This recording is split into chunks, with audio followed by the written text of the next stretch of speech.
Muito bem, galera, tudo bem com vocês? Eu espero que sim, espero que todos estejam se cuidando nesse período. E agora nós vamos começar um novo tema. Nós vamos começar a falar a respeito do Império Romano. Nós vamos falar sobre a Roma Antiga. Muito mais do que o Império, nós vamos falar do período da monarquia, república, até chegar no Império Romano, ok? Bem, nessa aula especificamente nós vamos falar do nascimento de Roma até a formação do sistema político conhecido como república, ok? E essa aula é bem interessante porque o nosso sistema de governo hoje aqui no Brasil é um sistema republicano. Então, de onde surge? O que é a república? Como funciona esse sistema? E tudo está aqui em Roma. Bem, mas como eu falei para vocês, nós vamos começar a partir do nascimento de Roma, tá? Lembrando que esse é o módulo 15, vocês viram aí na tela, né? Para você que acompanha através aí do nosso livro, ok? Bem, Roma antiga, a civilização romana. Assim como a civilização grega, a civilização romana, ela foi também fundamental para a formação política, jurídica do mundo ocidental que nós conhecemos, do nosso mundo, inclusive. Então, muito das instituições políticas que foram criadas em Roma, como o exército, como a própria república que eu já falei, enfim, elas foram fundamentais para servir de base para a nossa sociedade hoje, não é? Esse é um dos pontos chaves para a gente poder entender o quão é importante falar sobre Roma, tá? Mas vamos lá para o início, para o princípio de tudo. Como Roma foi fundada? Nós temos dois viés interpretativos para entender como Roma se formou. Essa cidade que vai tornar-se um império imenso. A primeira vertente que explicaria a fundação de Roma está na mitologia, ok? Nós vamos ver no ano 753 como sendo 753 a.C., como sendo a data provável da fundação de Roma, ok? Então não está definitivamente provado que este sim seria o ano exato da fundação de Roma, mas supõe-se que a cidade de Roma tenha sido criada no dia 21 de abril de 753 a.C., tá? A resposta mitológica à criação de Roma surgiu quando a cidade já havia virado império mundial, quando ela já era um grande império que surgiram as lendas de fundação de Roma. Conta a lenda que Enéas, filho do rei de Troia e da deusa Vênus, fugiu de sua cidade durante uma batalha. Acompanhado de alguns homens, seguiu para a Península Itálica. Aquela bota que você vê no mapa? Então, onde seu filho Ascânio iniciou um povoado chamado Alba Longa. Dois descendentes de Enéas, Numitor e Amúlio, apareceriam mais tarde em relatos sobre a criação de Roma. A lenda continua. Ao morrer, Silvio Procas, 12º rei de Alba Longa, caramba, hein? Muitos reis vieram, né? Depois do nosso amigo Enéas. O Silvio Procas teria deixado 2 filhos. O mais moço, Amúlio, apoderou-se do trono, preterindo Numitor. Então, o cara assumiu o trono e deixou o irmão dele de lado, o irmão mais velho de lado. Isso não vai dar certo. Para garantir o reinado de seus descendentes, ele matou Lauso, filho de Numitor, matou o sobrinho dele, e obrigou sua sobrinha Réia Sílvia a jurar castidade, ou seja, não casar com ninguém, ficar sozinha, solteirona. Contudo, Marte, o deus da guerra, tornou Réia Sílvia mãe dos gêmeos Rômulo e Remo. E esses dois nomes, Rômulo e Remo, são importantíssimos para entender a nossa história, tá bom? Eu tô aqui, tá? Quando Amulio soube disso, condenou Réias Sílvia à morte e ordenou que os dois recém-nascidos fossem lançados numa cesta ao rio Tibre. É Tibre, não é tigre não, Tibre, tá ok? Muito importante pensar nisso.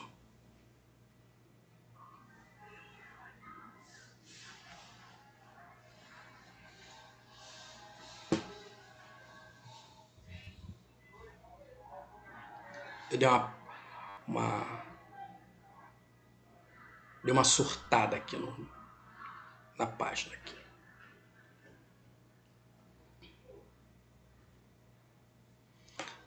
Deixa eu tirar aqui o meu coisa aqui. Pronto.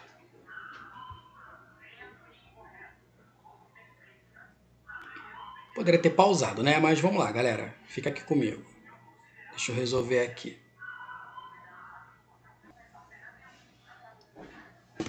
Beleza. Deu um tilt aqui. Então, o que vai acontecer? Réia Sílvia é condenada à morte, né? E aí, o tio mandou pegar os dois meninos, Rômulo e Remo, colocar no cesto e jogar no rio. Lembra a história de Moisés, não é? Bem, as crianças arrastadas pela correnteza teriam sido encontradas na base do Monte Palatino por uma loba que passou a amamentá-los. Nos rastros da loba, pastores da vizinhança encontraram os gêmeos e encarregaram de criá-los. Ok? Então, Rômulo e Remo foram achados por um pastor de ovelhas às margens do rio Tibre, por uma loba às margens do rio Tibre, e aí um grupo de pastores de ovelhas encontraram as crianças sendo cuidadas pela loba, amamentada pela loba, né? Bem, mais tarde, o Rômulo e o Remo foram levados à presença do solitário Numitor, que reconheceu seus netos e lhes contou a desonra que aconteceu na família, né? O que Amulio havia feito, não é? Com essa família. E, no ato de vingança, eles tomaram o palácio de Alba Longa, mataram o rei Amulio e coroaram novamente o avô Numitor. Em sinal de gratidão, receberam a autorização para fundar uma cidade no local em que haviam sido abandonados. Por vontade dos deuses, o povoado, logo cercado de muralhas, foi batizado de Roma. Remo zombou do fosso de defesa aberto ao longo da muralha, e aí foi morto pelo furioso Rômulo. Ambicioso em seus projetos, este começou a povoar a cidade com pastores, bandidos, escravos, fugitivos e aventureiros. No caso, escravos fugitivos, tá bom? Bem, então aí Rômulo se torna o primeiro rei de Roma, podemos colocar dessa forma, né? Pelos cálculos do historiador romano Marcus Terêncio Varro, que viveu entre os anos de 116 a.C. a 27 a.C., levando em conta a lenda de Rômulo e Remo e a mitologia grega, 753 a.C. foi o ano da fundação de Roma, segundo os cálculos desse historiador. Alguns arqueólogos estimam, porém, que a cidade foi fundada no ano de 600 a.C. Não se descarta também a hipótese de que Roma resultou da fusão de pequenos povoados latinos e sabinos, que eram povos que viviam na Península Itálica, e sabinos dali da região do Palatino. Okay? Então, brevemente, aí a lenda de fundação da cidade de Roma, lembrando que há outras versões também para essa lenda e para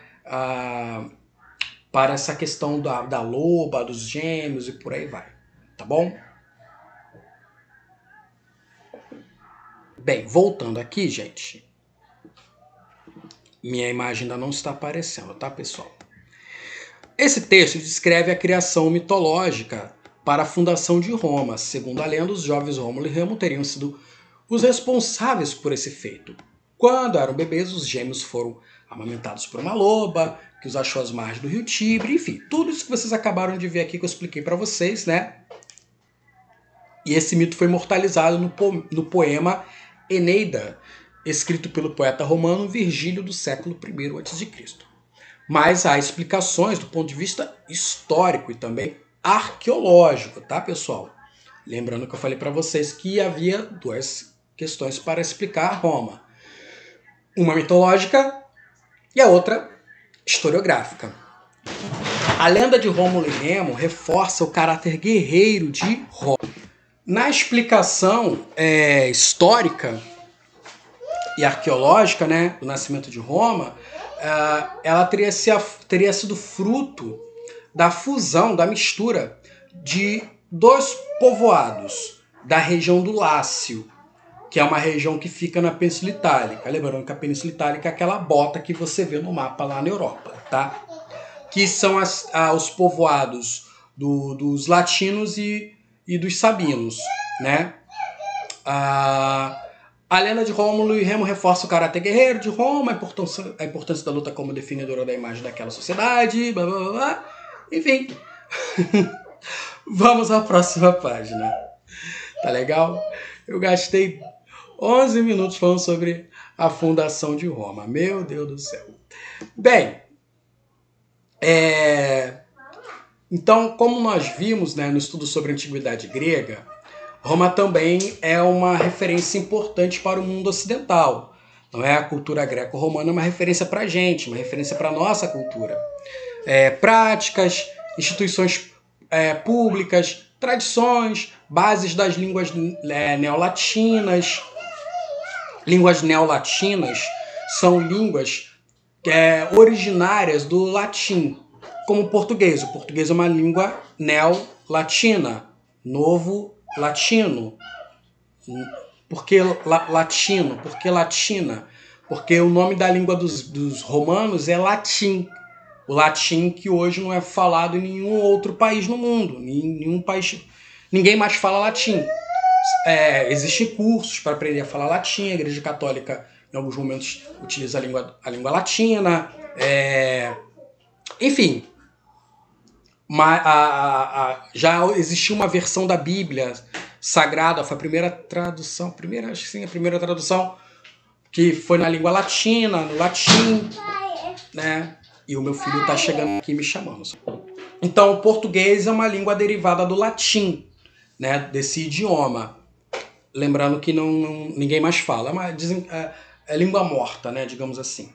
Nem tão morta assim, como eu já falei para vocês, alguns ainda utilizam latim, mas nenhum país fala oficialmente latim. Beleza.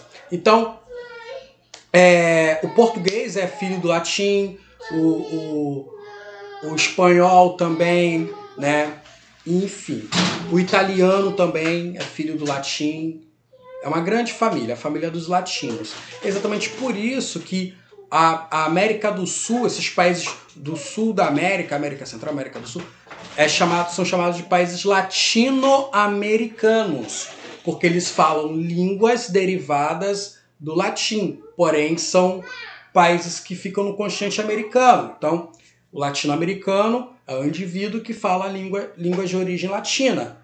Quais são? Espanhol e português, que são as duas línguas mais faladas na América Central e na América do Sul. Tá bom? Bem, como eu falei para vocês lá no início do vídeo, a história de Roma, a civilização romana, ela tem fases. Ela tem 3 fases.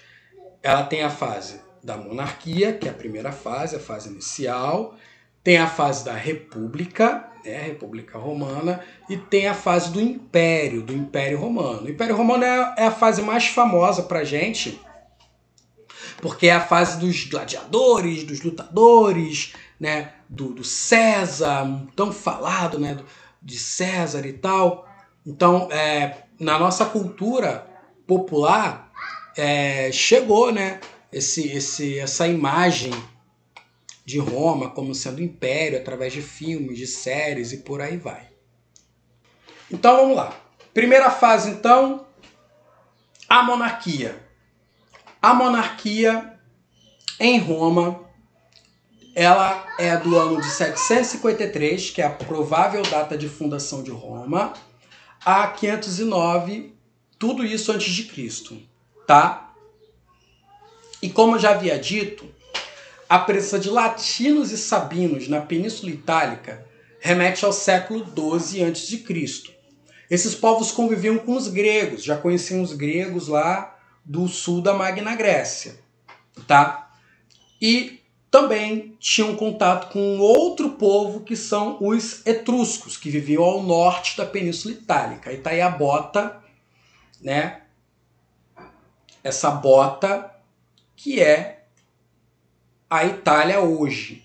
E aqui Roma, pequenininha aqui. E nessa coloração são os povos latinos, onde Roma está localizada.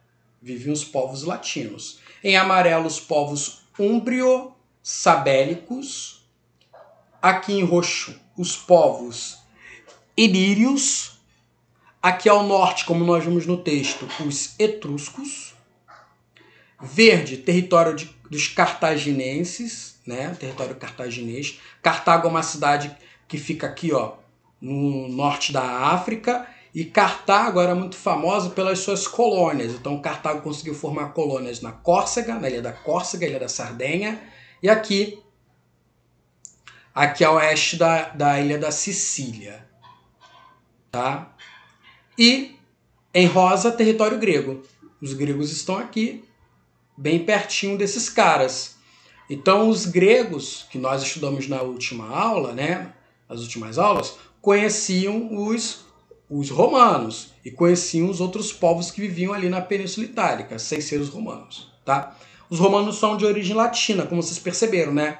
O local onde está Roma, latinos. O local onde está Roma é o local dos latinos. Por isso que o nome da língua que eles falam é latim.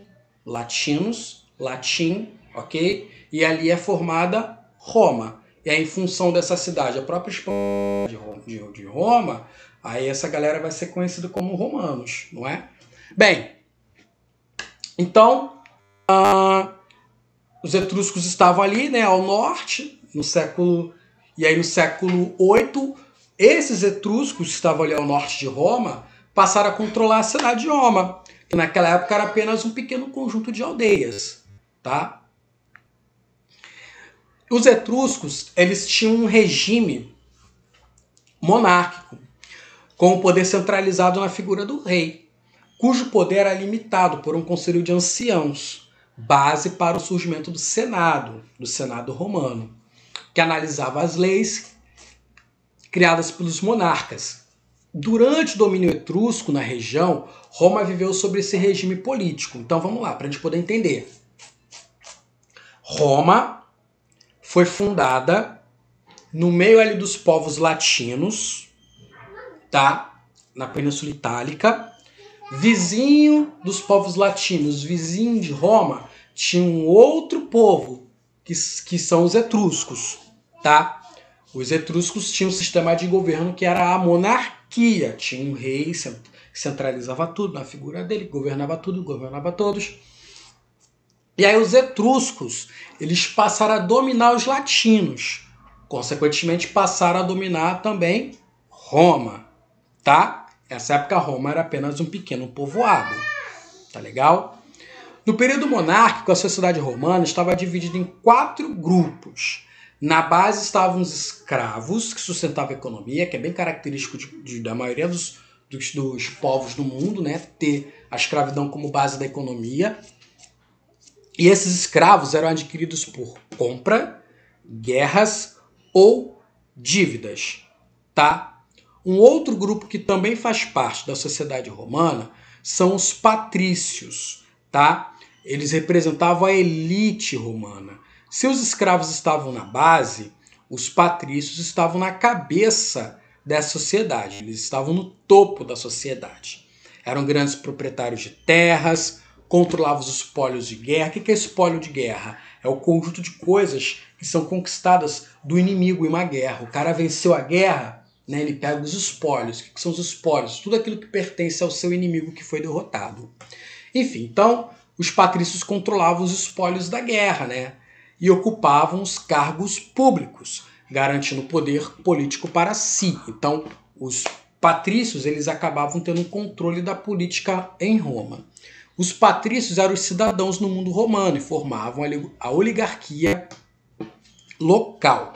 Além de escravos, além de patrícios, nós temos também os clientes e os plebeus. Né? Você está vendo aí, está acompanhando comigo. Os clientes eles eram camponeses que mantinham relação de dependência com os patrícios. Sem condições de manter a produção sozinhos, recorriam ao apoio econômico e político dos cidadãos patrícios. Então, os clientes eles tinham uma relação de dependência, eles trabalhavam para os patrícios. Os plebeus desempenhavam uma variedade de atividades, podendo ser identificados como comerciantes, pequenos proprietários e artesãos.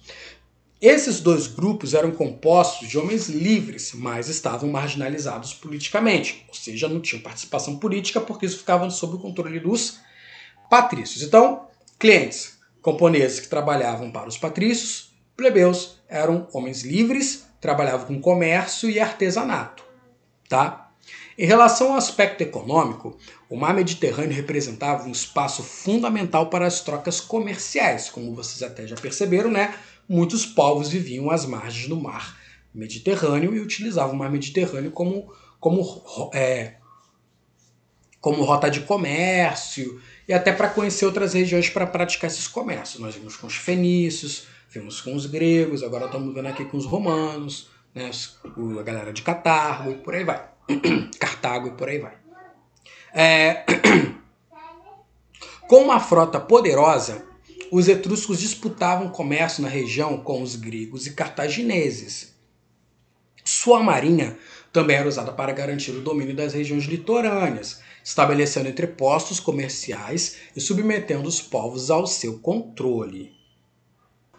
No entanto, após alguns séculos, a expansão de seu domínio encontrou alguns obstáculos. Acreditando ser possível derrotar os gregos que ocupavam o sul da Península Itálica, os etruscos começaram uma guerra contra esses povos. Paralelo a isso, as relações entre os reis etruscos e os romanos vinham se deteriorando, o que contribuiu para que os patrícios, interessados no poder, se organizassem contra a monarquia. O Senado, instituição formada pelos patrícios, era o palco principal desse confronto. Então, só para a gente poder entender, os etruscos, que dominavam Roma, queriam expandir mais ainda o seu comércio marítimo. Os gregos que viviam ao sul da Península Itálica eram os concorrentes desse comércio. Então, os reis etruscos começaram a empreender uma série de batalhas, de conflitos contra os gregos. E aí, o Senado, que é uma instituição política romana formada pelos patrícios romanos, né? Os patrícios eram romanos, lembrando, tá, gente? Então, eles começaram a criar situações para derrubar o poder da monarquia etrusca e aí os romanos passarem a dominar, a controlar Roma, né? Expulsar os etruscos da política romana. E os patrícios vão fazer isso, né? Através dessa instituição chamada de Senado.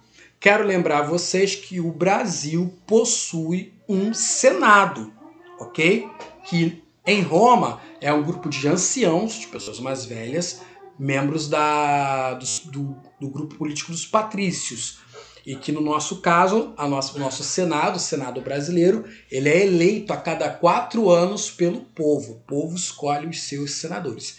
Que, se não me falha a memória, são 53 senadores que ficam lá em Brasília julgando as leis, criando leis e por aí vai, tá? Só para a gente poder fazer um link com a nossa história também. Fragilizados pelo conflito com os gregos, os etruscos não conseguiram conter a ação dos romanos.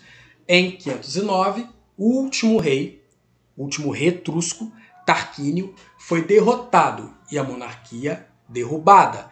E assim surgiu a República Romana. A república criada pelos patrícios e governada por eles, já que eles tinham o poder político em suas mãos, ok? Então aqui nós temos um quadrinho aqui mostrando, né, a sociedade romana, como é que era a sociedade romana nos primeiros séculos. Patrícios, clientes, plebeus, escravos, né? Então, nos primeiros séculos de Roma, nós temos a ocupação da Península Itálica por vários povos, né? Os etruscos unificam as aldeias, aí vem a fundação de Roma. A sociedade estratificada, o que é isso? Uma sociedade que não tem mobilidade social. O que quer dizer isso, professor? O cara que nasceu patrício vai morrer patrício, o cara que nasceu cliente vai morrer cliente, o cara que nasceu plebeu vai morrer plebeu. Então, era uma sociedade estratificada e era uma sociedade monárquica.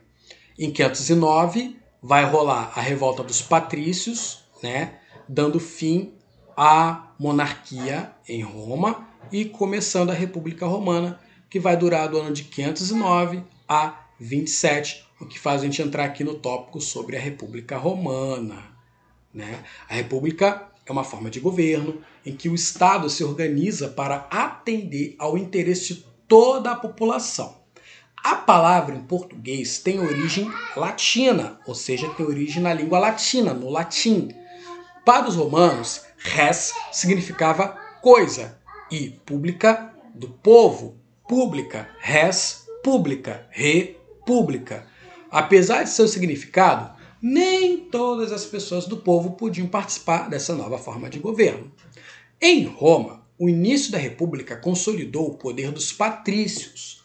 Na prática, o novo modelo assemelhava-se, em algumas situações, à ideia das cidades-estados gregas, estado-gregas.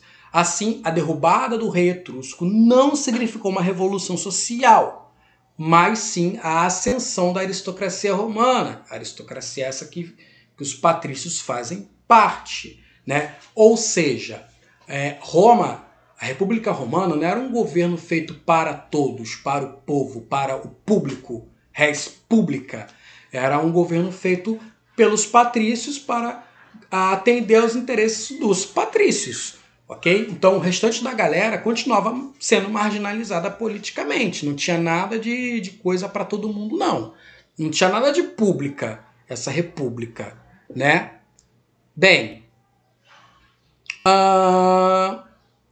os plebeus permaneceram excluídos da vida política, sem direitos de cidadania, assim como os clientes, os escravos, as mulheres. O Senado foi organizado e passou a assumir mais funções, tornando-se a principal instituição republicana. Então o Senado, que era um grupo de anciãos, né, governavam Roma e eles governavam tudo, né, mandavam em tudo esse grupo de anciãos. Existentes desde o período monárquico, as magistraturas ganharam mais destaque, mas as magistraturas é uma outra instituição dentro da política romana, tá legal? A República instituiu uma burocracia estatal, capaz de organizar a administração de Roma. O que é uma burocracia estatal, pessoal?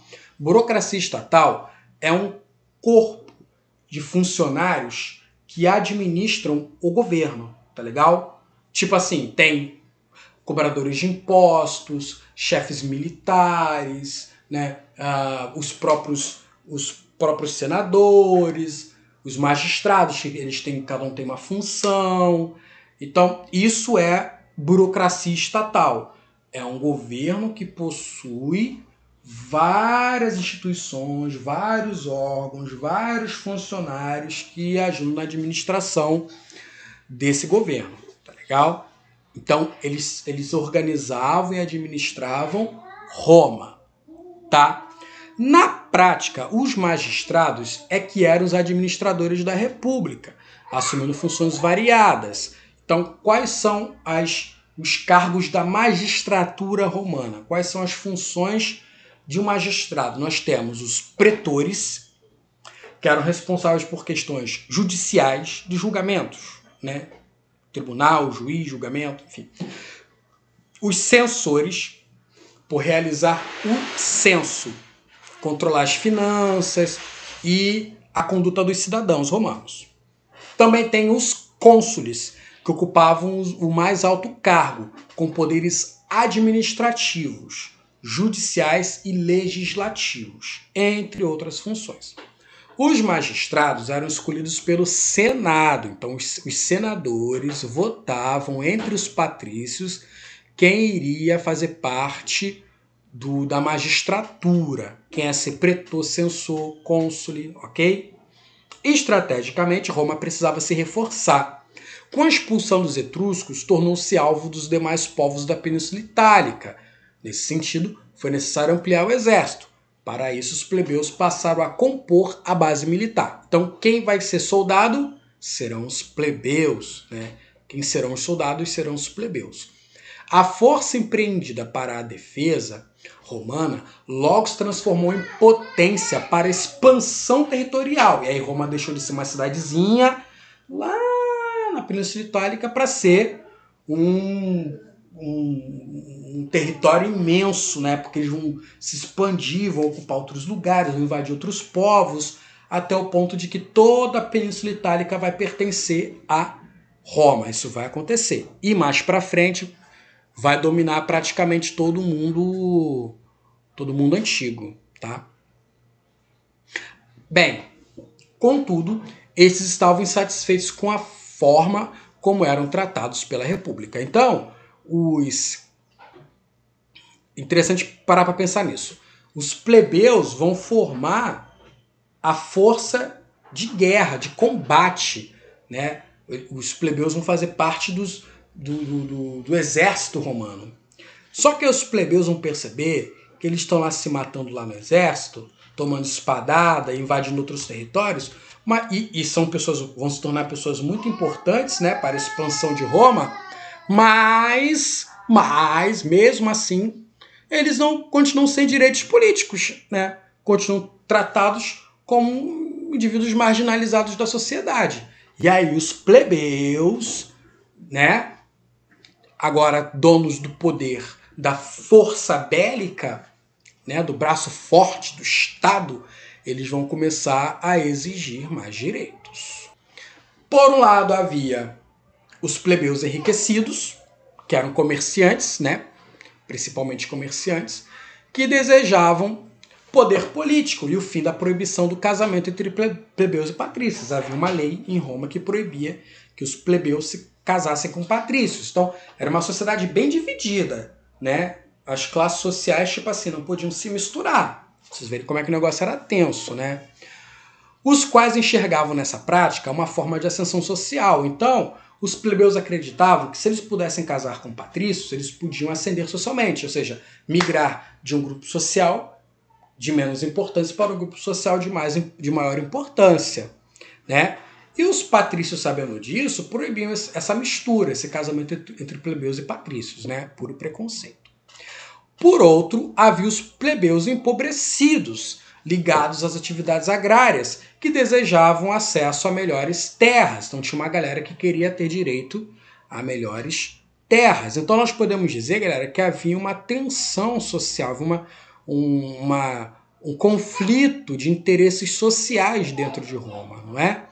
Conforme a expansão romana avançava, a insatisfação entre os plebeus crescia.